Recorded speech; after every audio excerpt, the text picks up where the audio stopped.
Is this the most studied rook endgame in the history of chess? It certainly seems to be a candidate for that title. There are pages and pages devoted to it in the Dvoretsky Endgame Manual.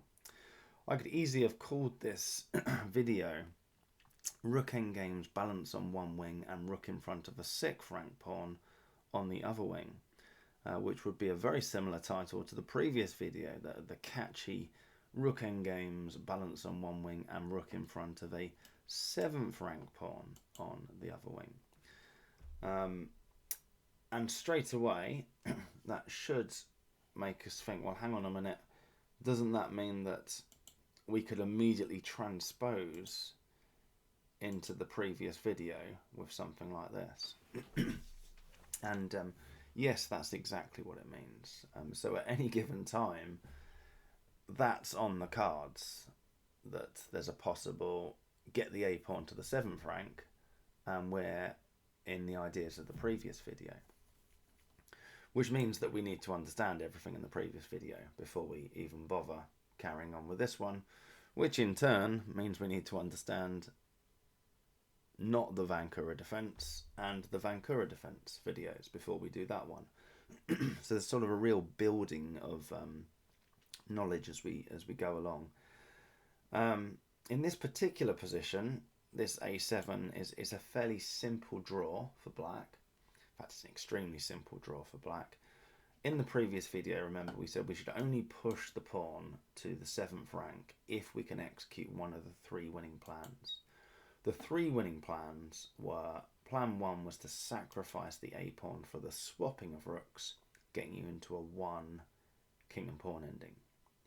Plan 2 was to swap the A pawn for some of black's kingside pawns, and it's pretty clear that neither of those 2 plans are happening here. And plan 3 was to win black's rook for this A pawn. The main sort of ways to do that are to either try and bust the black king out into the open on the king side, or somehow engineer a passed F pawn, which will force the situation. Okay. Generally speaking, a passed G pawn or a passed H pawn are completely useless.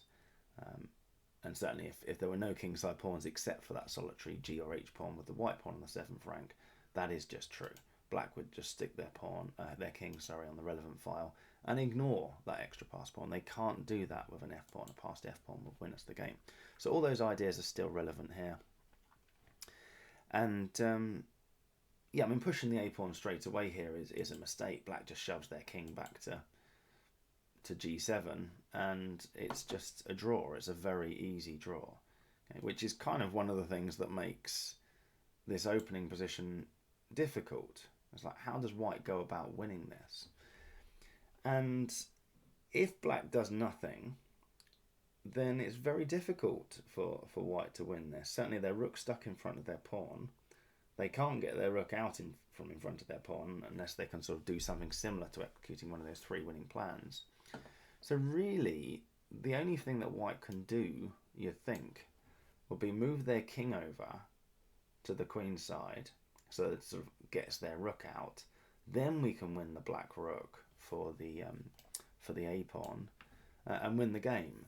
And it's all going to come down to, like, yes, but whilst you're doing that, black's going to nab this F pawn for a start and get their king into a good place, and all of a sudden it's going to be some sort of king and at least one of these pawns against this rook. And then it's going to be, can we get the white king back in time? So that's the general dynamic that's going on. I mean, from white's point of view, it's a little bit frustrating. You want to push this pawn to A7 so that black hasn't got time to nab your F pawn and come back. But you know that as soon as you push the pawn to A7, you've taken away that possible A7 shelter for your king, and then black doesn't need to nab the F pawn and come back. Black can just stay on the A file and get ready to check the hell out of the white king when it makes contact with the A7 pawn. So annoyingly, you sort of, to make any progress, you have to accept that as soon as your king makes a run for it, the first thing black's probably going to do is nab your F pawn, and then it's a 3-on-2 on the king side. And in fact, we'll see later that most of black's drawing ideas, because this position is objectively drawn, so they believe at the moment, most of black's drawing ideas come from having a very active king. Okay, let's just carry on with the rook a8 ideas. It's been known as far back as 1989. Dvoretsky goes into the history of it all, which is sort of entertaining. But yeah, it's been known as far back as that, and probably before, that white wants their rook on a7. Okay, one of the main reasons to have your rook on a7 that's good. I mean, first of all, it's hitting the f pawn, but the other thing is if it pops out, and c7 is usually the square it pops out on, then rather than having to come back from a8 to defend an a pawn that's been attacked, we can simply push the a pawn that's being attacked, and we'll see that in a couple of cases. We'll see rook c7, rook takes f2, a7, and rook back to a2. That move sequence will definitely happen in one of the positions we're going to see. But what happens if white just says, well, I don't believe that, I'm just going to put my rook on a8. What's wrong with my rook on a8? At least I'm still now threatening to play a7 in some lines, so it sort of makes sense from that perspective. And black will be like, right, well, yeah, but you're not hitting my f pawn. We've seen what happens if you push the a pawn straight away. That's just a cast iron draw. We cannot execute one of the three plans that we need to execute. So what does white do?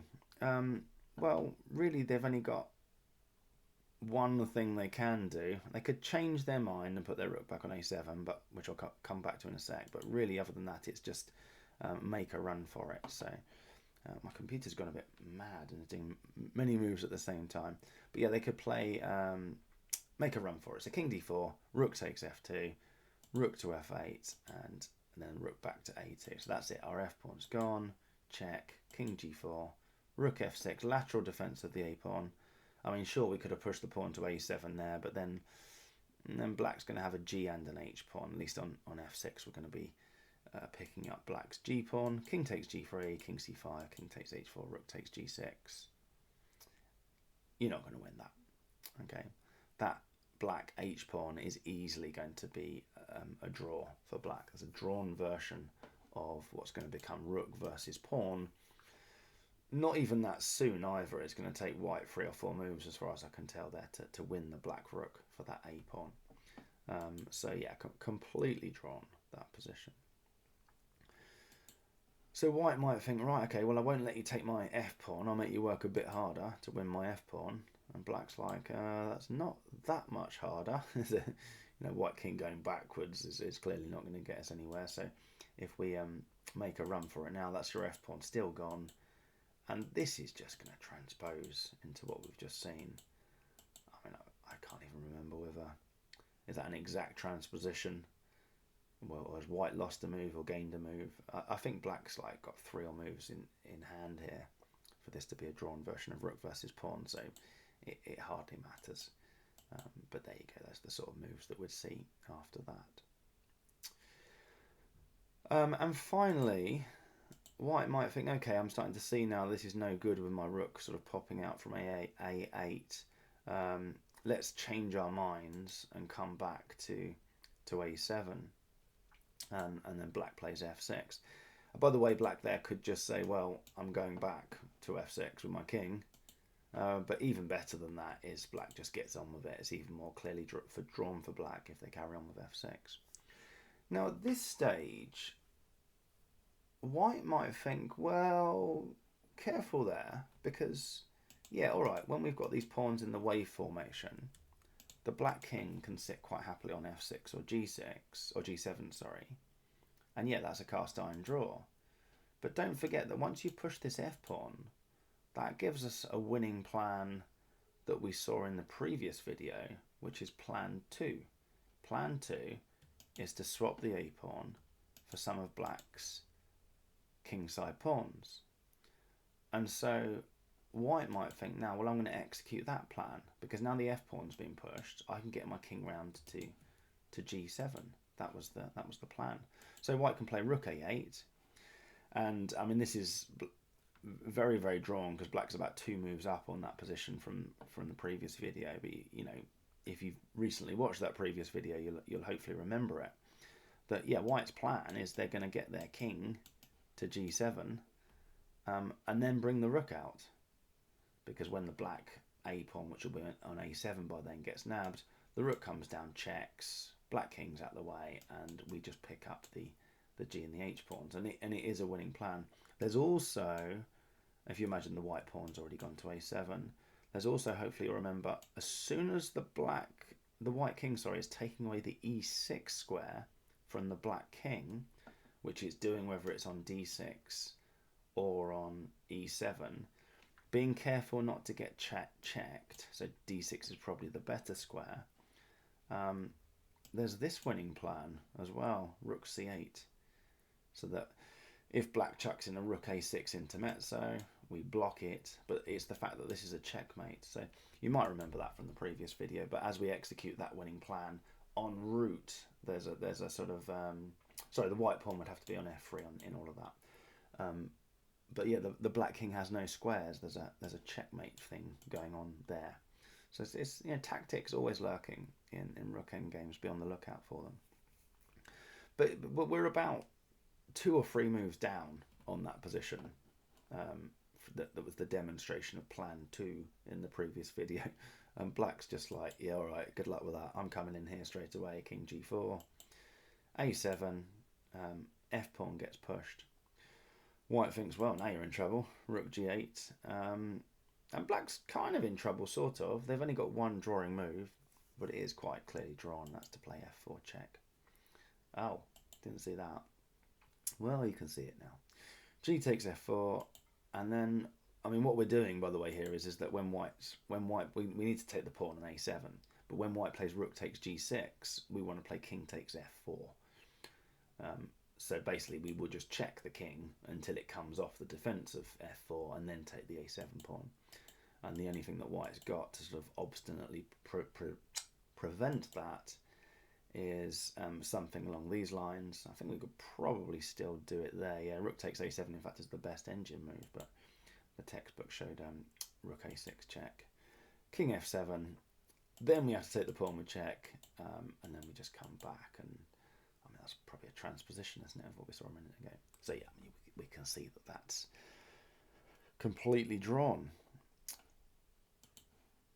So that's one idea white might have, but it is no good. Rook a8 gets immediately met with king g4, and you're like, that king g4 is a bit annoying.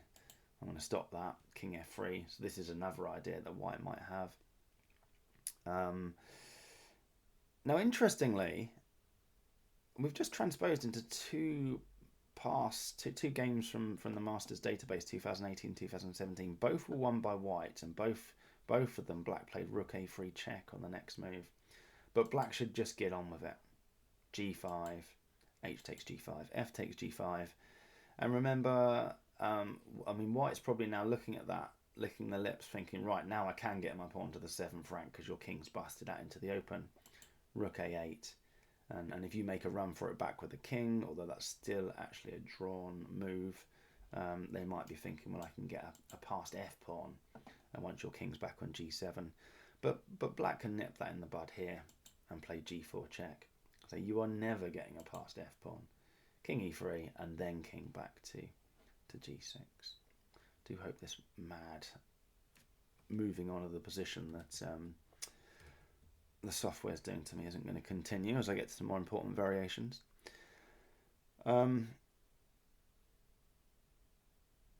So yeah, it just doesn't work, basically. This rook back to a7, f6, it's just too slow. All of it is just too slow. So it has been known for some time, back as far as 1989 and before that white's better off with the rook on a7. Okay, rook a8, all the lines we looked at, it doesn't work. So white's most dangerous winning try in this position is to go straight for just get into this setup. Basically, the rook's optimally placed on a7, and we make a run for it. Okay, king d4. There's the f pawn gone. You bring the rook out. Black rook comes back to a2. Then we push the a pawn, and then black gets active with their king. Okay, this rook, if black does nothing, this rook is going to get lost for this a pawn. Okay, so it's all going to come down to, can black get a drawn version, or sometimes if white really messes it up, a won version of rook versus pawn. And it is a bit scary from the white team's perspective, isn't it? You bring your king all the way over here, your kingside pawns are disappearing, and it's just like, we're going to end up losing that if we're not careful. Like, you know, I wouldn't blame someone if in this final position they just thought sod it and offered a draw, because they were a little bit scared of that. But anyway, it's done exactly what I was fearing it was going to do. King f5.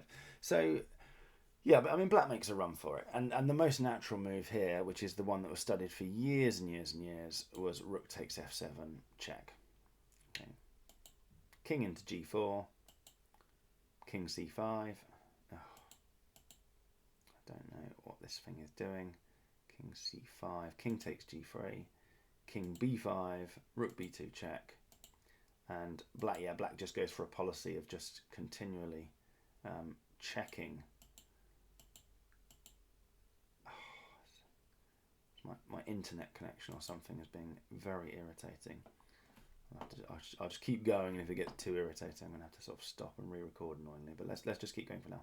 King c6, rook a2, king b7. And yeah, once the white king's sort of right up the board, then we can play king takes h4. This is a sneaky little move here. Rook takes f6, sneaky little move, because now you're threatening the interference idea of rook a6, which, by the way, is maybe one of the things that got them thinking about a better line for white back on move 4. So black's like, right, okay, well, I better have the a pawn now. King takes, and yeah, and then just g5, and that's the. I mean, from white's point of view, that does look a bit scary, but it is drawn. The king can get back, and a tail hook can be achieved sort of quite happily. And then in 2003, someone came up with a different idea here of how to win this. Okay. Notice at the end of that previous variation, the rook a6 was being threatened. Maybe that was one of the things that made them think about, well, can we do that interference idea earlier? And that is the main way that white should try and win this. You advance the king into the middle towards the queen side, and rather than bringing it all the way to the defense of the a7 pawn, where it's got ages to get back, you then start trying to interfere. Okay. I mean, obviously you blundered your rook there if black was interested, but not really, because you would get a queen for it. The black rook you can't go rook c2 and pick up the rook. So yeah, king c4, and white's idea. Let's just illustrate white's idea. If black just sort of looks at it and goes, "Well, yeah, very clever. You're trying to trick me into taking a rook. I'm not falling for that. I'm just going to get on with taking your pawns." You know, if you're not interested in my f7 pawn, fine. I'll have your g pawn and your h pawn, and you know you're done. I'm going to get a draw out of this at least. Here's the idea. Okay, king b3. We hit the black rook.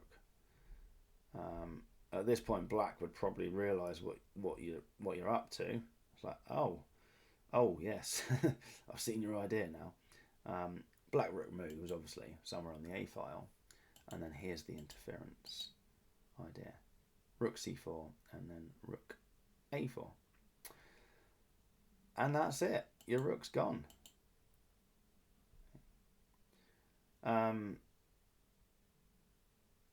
I mean, the f-pawn's hit here, but black would lose even more time. It's not even one of the engine's top 5 moves to push the f-pawn. F5. I mean, yeah, we could just pick up the g-pawn straight away with check, for example. And yeah, we're easily going to be getting the king across back in time to stop that f-pawn with the black king sort of cut off on the h file. I mean, I haven't got this prepped, but just as an example variation, king there. I presume we bring the king over. F3. D3, F2. Is that going to work? Sorry, not as in is the chess position going to work. It's just my software's being a bit funny. And my internet connection's being a bit funny. Yeah, so we can see that's gone.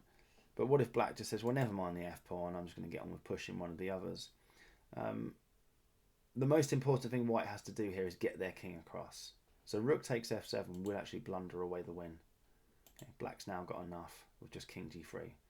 Ignore the g pawn, just push the h pawn. It's going to be a drawn version of rook versus pawn. So not rook takes f7. Okay, ignore the f pawn. We can deal with the f pawn later. King c3. What should black try? I mean, we've already seen a similar version of this f5, king d3, g5. The rook's going to be able to stop those pawns with the king in front quite happily. Remember, once the king's sort of at the scene in rook versus pawns, the rook's going to do very nicely controlling things from the side. So not f5, king g3, king d2. I mean, it's close, but it's still a win for white. King e2. Couple of things black could try here. King g2, rook takes f7, h3, rook f2 check, king g3. Is it going to do it? And then rook f6. And yeah, I mean, if the g pawn gets pushed, the white king is in. And if it doesn't, we're going to take it with check. And yeah, that's a one version of rook versus pawn. And back here, black could actually just push the h-pawn straight away, but then we've got king f1, and if the h-pawn gets pushed again, we can play rook a3 check. King has to go back, king to g2. Where had I got to with all of that then? Yeah, so that was just demonstrating the point of this king c4 move. Okay, if black just carries on as if white is not doing anything particularly useful, then white shows them they are doing something useful. We see king g4, hit the rook, and now black's powerless against check, and your rook's gone. And the key is the rook's gone with the white king coming in from the b3 square rather than from back here somewhere, which would be the drawn version. So what should black try instead then, once the idea of this king c4 has become apparent? A couple of things really. They could go rook a1, so now white's in a bit of a dilemma. Do they really want to play king b3 when it's not even hitting the rook anymore? It doesn't look particularly clever. Well, they still go for the interference idea, king b5. And they're threatening rook c5 check, because it doesn't matter whether the king goes up and allows us to interfere that way, or down and allows us to interfere that way. Okay, that's what's being threatened at the moment. Rook c5 check. If it's white to play rook c5 check, we are going to interfere on the a file. So black might think, okay, I'm going to start checking the hell out of the white king, which is a very sensible idea, to be honest. Rook b1 check, king c6, rook back to a1, king into b7, check, king c8, hits the a pawn again.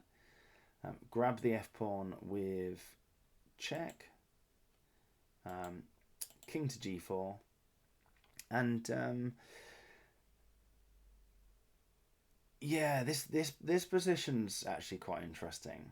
So white's got two winning moves here, and everything else draws. It's worth pausing the video and seeing if you could work out what should white play here, because I think the most natural move I would want to play straight away is no good. I mean, sorry, I know it's no good, but I mean, and now hopefully I wouldn't play it. But the move that comes to me is king b8. That's the move that comes to me. It's no good. Let's see why it's no good. King takes g3, rook f6, king takes h4, rook takes g6, king h3, king b7. I think that's a strange move. I'll come back to that in a sec. King b7. It's not particularly strange in that we're now threatening the interference. So black would have to nab the rook. h4, that's a draw. Now this position here, try and think about, we've got this position with the white king is white to play and their king's on a7. Okay, Let's go back to the move I said that was strange, but not particularly strange, that we're threatening to interfere. It's like, why don't you just queen? Stop messing about with king moves and just queen. Like, all right, takes, h4. White to play, and their king's on a8. So it's even worse. I mean, both of them are drawn, but that's why we played king b7. Okay, because so king b7 in this position is actually a good move because it forces at least the black rook to take on a7 straight away, as opposed to queening. So let's go back to this position where king b8 was what was played. And by the way, actually, let's just king b8. So king b8 is one of the moves played there. We see lots of other moves, and then king b7. Okay, so somewhere in that sequence, it took me 2 moves to get my king to b7. Let's go back and play something different instead of king b8. The winning move here is rook g7. Okay. You can actually put your king on b7 straight away, but I think that's just engine going around in circles to then, you know, rook b1 check, king back to c8, and you'd have to find this rook g7 next go sort of thing.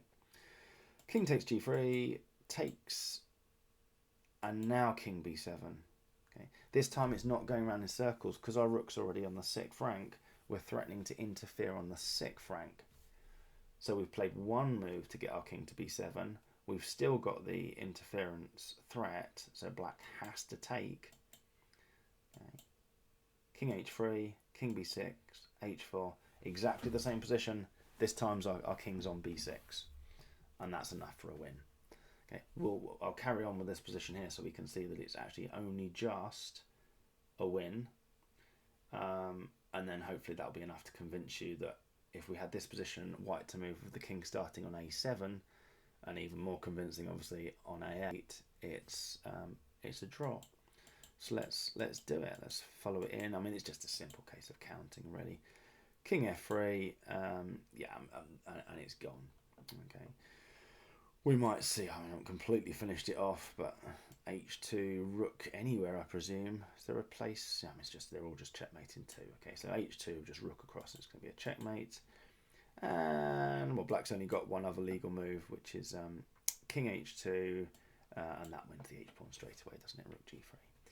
So that's that done. So a quick reminder of all of that, where we got to. We want our rook on the 7th rank. We play king d4. Black will nab the f pawn. They will eventually when this software lets me do it. Oh, don't do this to me.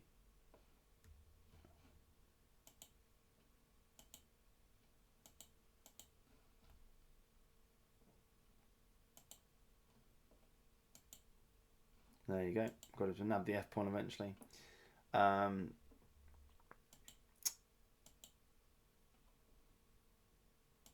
The idea is demonstrated in this king c4 move in the king g4 variation. We've just seen rook a1 trying to run away from the tempo gaining king b3.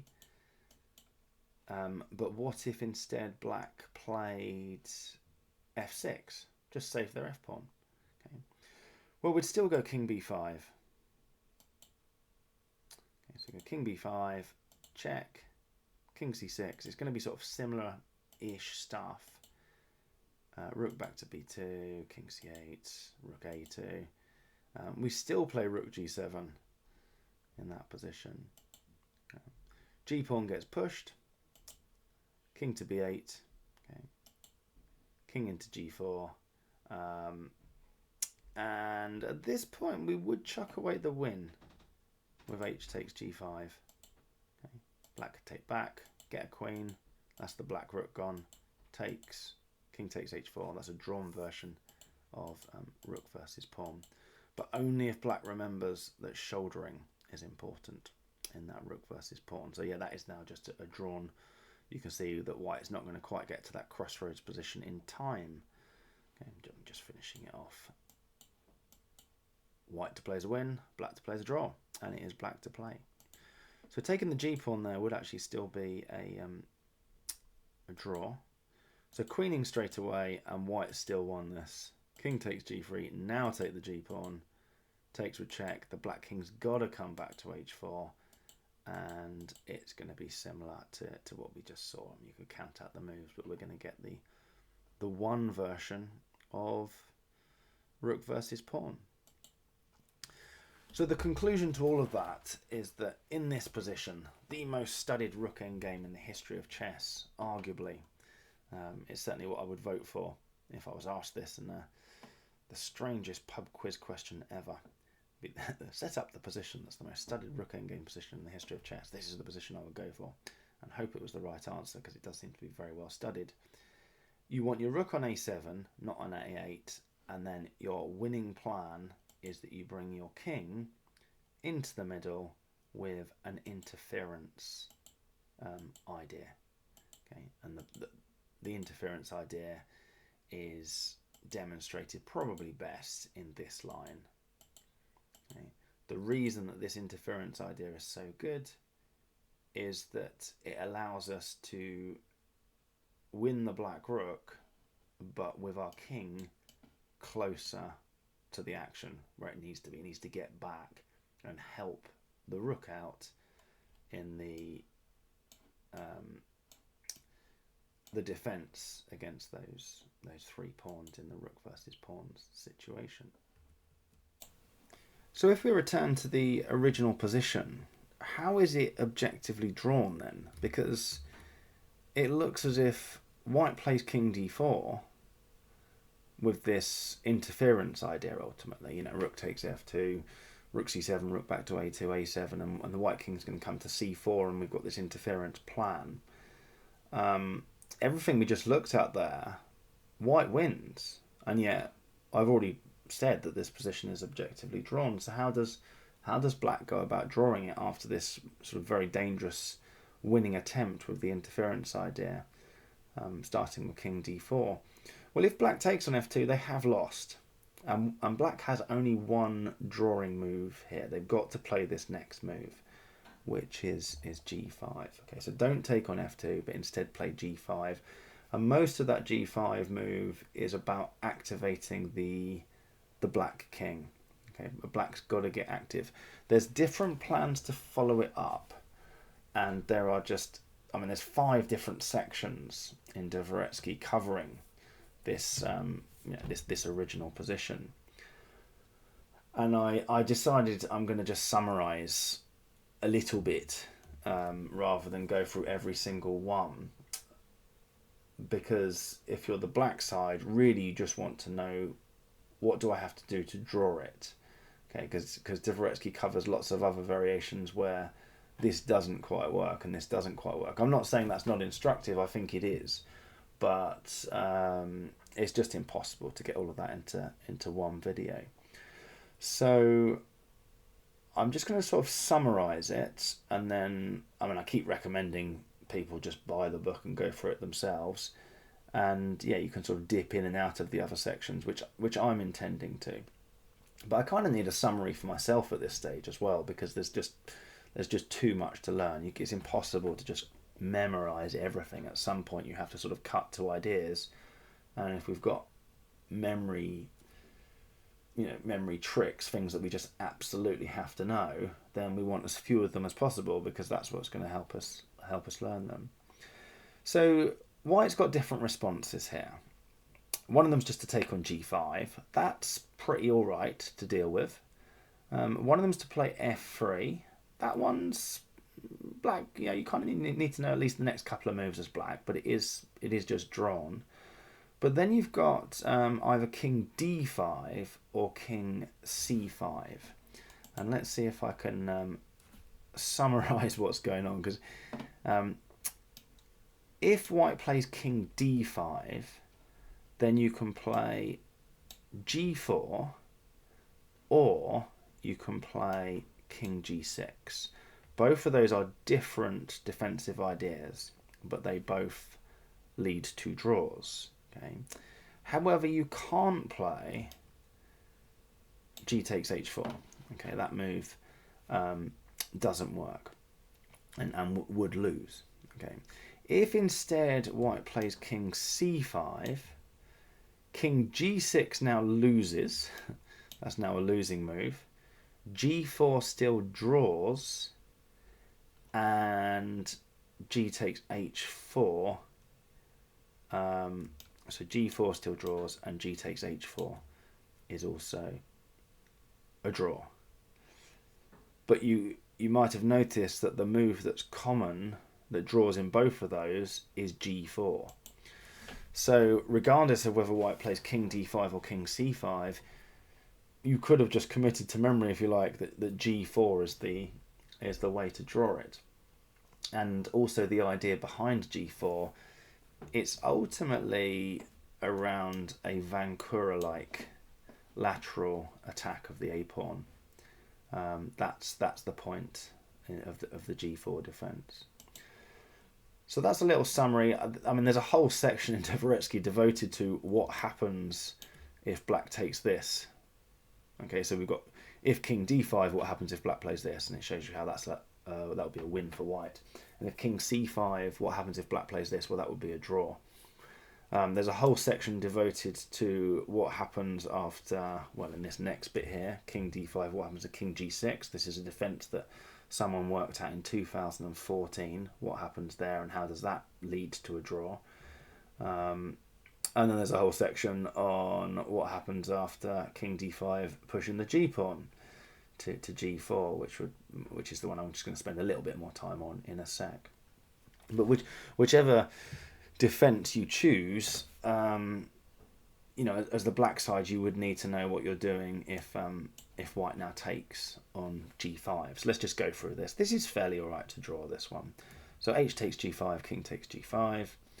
White king comes to c5, and it's all about just being active with your king. King g4. As soon as white makes contact with the a-pawn, white's probably threatening rook takes f7 there. So rook takes f2. Rook a8, start checking the white king. Oh, by the way, in this position here, you've just got to be so careful, even though white's pawn's not on the sick rank yet. This rook a8 move, you might be looking at it and thinking, what was the point of that move? What did that achieve? And it's just like, well, that achieves quite a lot. King takes g3 has now lost the game to rook g8 check, followed by a7, or indeed a7 followed by rook g8.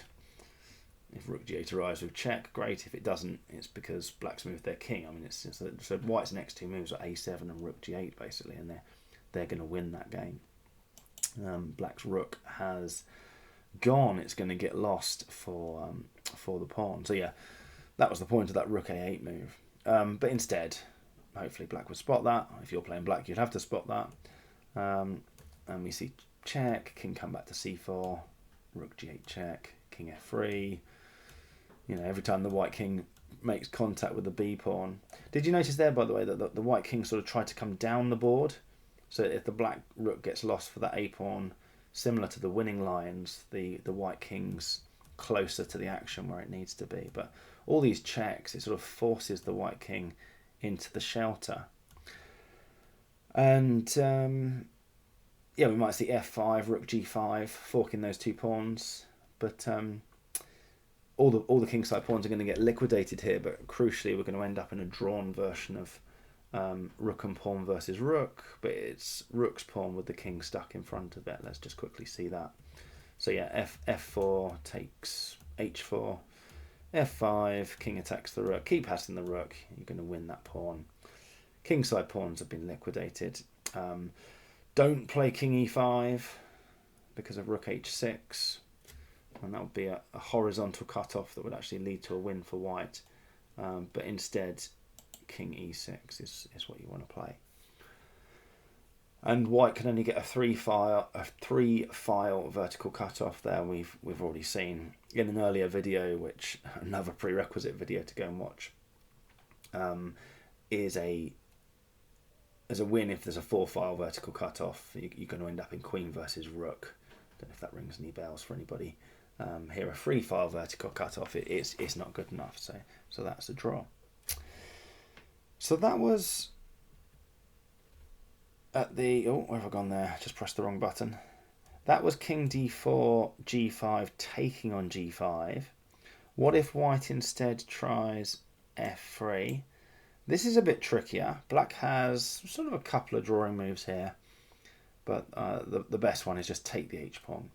Take the h-pawn, takes back. Your rook's already in quite a good place. You can't come forward with a king because the f7 pawn falls with check. So you just sort of muscle the white king off to the c5 square, I guess. Then king e5. And now, I mean, white doesn't want to swap the f-pawn for the a-pawn because then their king's out of the game. So king makes contact with the a-pawn. And a similar sort of theme. As soon as the king makes contact with the a-pawn, we can check it and then hit the a-pawn again. Save our f-pawn. I mean, what does white do if they try and get their rook out with something like rook e7 check? Because they're going to push the a-pawn next. We just come and hit the rook. Come and hit the f-pawn. Still hit the rook. Has to go back and defend the a-pawn. And it's a draw. So in this position here, after this g5 essential move, h takes g5 and f3, they're not dangerous for black. The move that's most dangerous for black is king d5. Now there are two ways to draw against this. In fact, there are only two drawing moves according to the engine. One is king g6, which is a defense that this Grandmaster found in 2014, and the other one is just to push the g-pawn. I'm personally, for now, just going to go with pushing the g-pawn. If ever I end up in this situation, it's the only thing I'm sort of commit to knowledge, just because I know it works against king d5 and king c5. Don't take on h4 here, because that would lose. There's a whole section in Dvoretsky that explains how that would lead to a loss. So yeah, I mean, the point of king g6, just very briefly, is that rather than taking on h4 straight away, and so that the h-pawn becomes the object of the black king's attack, we sort of leave more more white pawns on the board, so that when white carries on with their winning plan of sort of trying to release their rook, push the f-pawn, and then we can leave our king on f5, where it's sort of sheltered from the standard check, and push the a-pawn. We've got time to grab the f-pawn, rook b8, check, rook back to g2, and yeah, I mean, this is gonna lead to a draw. The black rook is going to get lost for the a-pawn. I mean, I didn't really go into that into too much detail because my recommendation, well, the thing, not for me to recommend anything really, is it? But the thing I'm going to be doing back in that original position is, after this king d5 or king c5, I'm just going to push the g-pawn. So let's see how that defense works, because that's actually quite instructive. Because it leads to like a Vancouver-like defense, which I guess is sort of a reinforcement of that knowledge as well. So I keep pressing the wrong button. I'll have to look at this video at the end to see if I really hope I don't have to re-record it, but it's been annoying the way the internet sort of slowed down, or it's done something. So king d4, g5, absolutely essential. King d5, that's the dangerous move, and g4. It doesn't matter if white plays king c5. That's the other nice thing about this g4 defense, is that it's going to be the same idea. Okay, still just drawn. Well, the engine's got plus 1.2 there, which is interesting. So king d5, g4. Okay, so what's the point of this? Well, we might see king d6. If instead rook a8, we're not tied down to the f-pawn anymore. So king f5, king c6, and the black king's getting in, and we're going to be gobbling up some of these pawns by the time we've lost our rook for the a-pawn. So king d6 instead of rook a8. Check, king to c6, keep checking, just keep checking, and as soon as the white kings relinquish control of the 6th rank, we come up to it. And here's the Vancouver-like defense. It's going to be just a lateral attack on that a-pawn. And yeah, there's not really much white can do about it. Just rook a8, put our king back on g7, and we can just, as soon as the white king makes contact, just keep checking the king. Okay? And when white just sort of passes the move to us with something like king d7, don't move the rook. That would actually throw away the draw. But we've got the h7 square to play with. So king h7. The rook's just ideally placed. Our pawn on f7 is just doing a fantastic job there. There isn't even really a sort of a plan 2 for white. If you remember back to the previous video with the 3 plans, you could swap your a pawn for the exchange of some of black's kingside pawns. But if you look at white's pawns, that this particular wave formation, you can see the f pawn's never getting anywhere there. So white's going to really struggle to get anything decent out of that in terms of that plan. King back to c7, and then the checks start again. And as soon as the white king has relinquished control of the 6th rank, just come back to e6 again. It's a draw. Let's just go back to this bit, the move here, where I said don't move the rooks. You've got to play king h7 there. In fact, it's the only drawing move. You think, why? What's wrong with just rook b6? Okay, well, king c7, rook back to e6. What's the problem? Well, you've allowed the pushing of the a pawn here. Okay, you needed to, after king c7, you needed to play rook e7 check. Okay, because now the checks are going to run out. Would come all the way down the board. It's like, oh, yeah, oh. Okay, next move. You have nothing there really. The white's going to shift the rook. I suppose you can come and attack the pawn, but then at this point, white can just play rook g8 check, obviously. Okay, it even gave f3 as a winning move there, which I'm fine. But let's go back to the start, because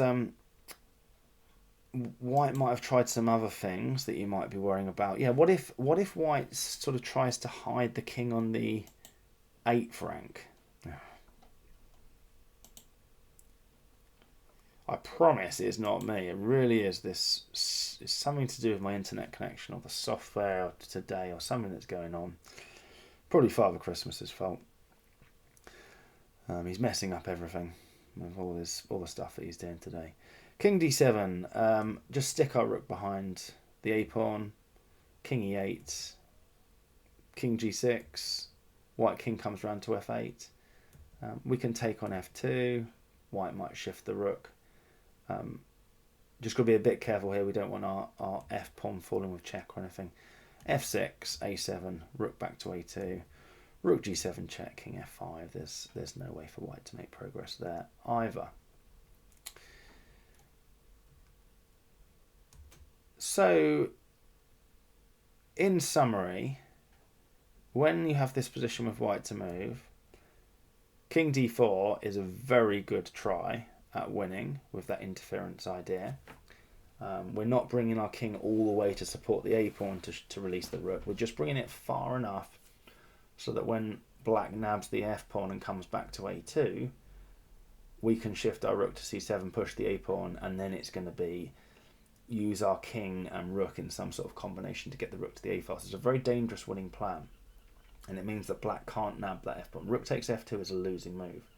As the defending side, you have to know that you've got to play g5 here, and you have a choice of how you defend it after king d5 or king c5. You've got a choice, but the choices are different. So for example, against king d5, taking on h4 is a losing move, whereas king g6 is not. After king c5, taking on h4 is not a losing move, whereas king g6 is. But against either of them, g4 is a drawing move. I've been through most of the sections in Dvoretsky now on this. I'm completely missing out the one on what happens if black takes on h4. There's a whole section on that. I'm not saying it's not instructive. I think it is instructive. It's just, I think at this stage, I feel all I need is some sort of summary of like, play g5, and then whatever they do next with their king, play g4, and we're going for that Vancouver idea, Vancouver defense idea. You know, the rook can come to e6 and laterally attack this pawn. This is all, by the way, in the 1 in 300 chance I end up, well, I think it's 1 in 600, isn't it, with the 50-50 white-black thing going on, I end up in this position. So a lot of this is just sort of ideas and transferable skills anyway. But we still need to cover one last thing on the theory of this endgame. What's sort of amusing is that just before he starts these 5 sections, he talks about how this is sort of, been studied throughout history and different developments, and recommends we go and look at some of his blog notes from somewhere on the internet, from a chess cafe or something from 2000 or the 1990s, and then says something like, oh, well, I haven't got time to go into detail here, so I'll just summarize it. And then there's just like pages and pages of his summary. I've decided I'm going to try and summarize it here, which I hope I've done all right. So I'm summarizing a summary. And even then, where are we up to with this video? So we're already at the 50-minute mark. And then there's the last section, which is, what about if it's black to move? What happens then? And that section I'm only going to do a little snippet of. There's much more in the book than what I'm about to cover here. It's like, what happens if black plays? And the first thing I was thinking, hopefully you're thinking it too, is like, well, if it's a draw when it's white to move, then surely it's a draw when it's black to move. And yes, it is. And you think, okay, what's the simplest way to draw it? Well, the summary from the defending side's point of view is you have to get active, you have to get that g5 push in, and it works here. Okay, so g5, in fact, it's the engine's top move. It's not the move I would play. I'll say more on that in a sec. But g5 is the engine's top move. Okay, we might see king d4, and amongst many other things, looks like I've got 4 different drawing moves according to the engine. I'm only choosing the 4th best one, but you could guess which move do you reckon I've decided I would play in this position. Being a human being who doesn't want too much to think about. I really don't want sort of an encyclopedia to memorize just on one particular chess position that comes up with probability 1 in 600. I've got to wait. I've got to sort of just glean a few high-level ideas and take away. It's just like, well, in these sorts of positions, I know you've got to get that g-pawn pushed, and then I know this g4 move, which is not letting me play. I know that's a good idea, and then I can do a Vancouver-like defense, so that works. Okay. I still wouldn't play g5 in the original position, though. And the reason for that is because when it's black to move, we can just sort of immediately cut out most of white's play. If you think they're planning to march their king over to the... It's sort of feinting to march their king over to the queen side, isn't it? And then sort of transferring into that interference idea as soon as we nick their f-pawn. But I'm just not having any of that today. Play rook a4. I don't know why that's not the engine's top move, because it just strikes me as such an easy way to go. Although weirdly, this position's, I'm just looking at 3 games in the Masters database here, 1999, 2000, 2020. 2 of them were won by white. How about that? King d3, and all 3 of those games, by the way, black now played rook to a2. Okay, so I personally would have resolved to, I'm going to play rook a4 in these sorts of positions, but then I am going to remember, thanks to this book, that you've got to get the g-pawn pushed.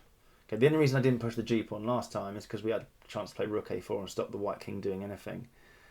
And this is just draw all over it. If white takes on g5, we're going to get incredibly similar stuff to them. Surely that's just the same as what we had before, but black's slightly better off because the rook's cutting off the white king temporarily, so black's got to be better in that line. Or if the white king keeps coming over, that's a free h-pawn. Just have it. Rook takes h4. White rook shifts across, back behind the a-pawn. a7, and we can use our h-pawn. That'll keep white busy enough that we're gonna cause enough trouble there that white's not going to be able to. I think the very minimum white will be able to do there is to win our rook for the a-pawn and somehow get the h-pawn or something, and we'll have our king and the f-pawn, but I can't even see how white would be able to do that. The only last thing is, what if white says, well, I'm not, you go over there and nick our H pawn, my H pawn. I'm now not going to let you. I just pressed the wrong button there. God, this software's been really annoying. Urgh. This is me trying to move a mouse. This, by the way, see my head moving as well. Putting more effort into it, like I'm trying to push a heavy object across a room. King b3. I'm not going to let your rook come back to the A file. It's like, all right, I'll come to the A file down here. Not going to let you. It's like, well, we can keep going like this all day if you like. I'm going to keep going like that all day. I'm not going to try and add those moves with my mouse because my mouse has stopped working. I hope that I've managed to still produce a good enough video. I really don't want to re-record that, so I'm almost certain I'm not going to re-record that. So apologies for all the bits in the middle of it where Lichess decided to do about 8 moves at once, and hopefully I managed to take it back to the point where it was still sort of explained, albeit sort of, well, maybe you shared in my pain, shared in my sort of annoyance for what was going on at the time. Thinking, yeah, get on with it. You're going to forward wine 30 seconds or whatever. So yeah, that's a summary of the summaries of is this the most studied rook endgame in the history of chess?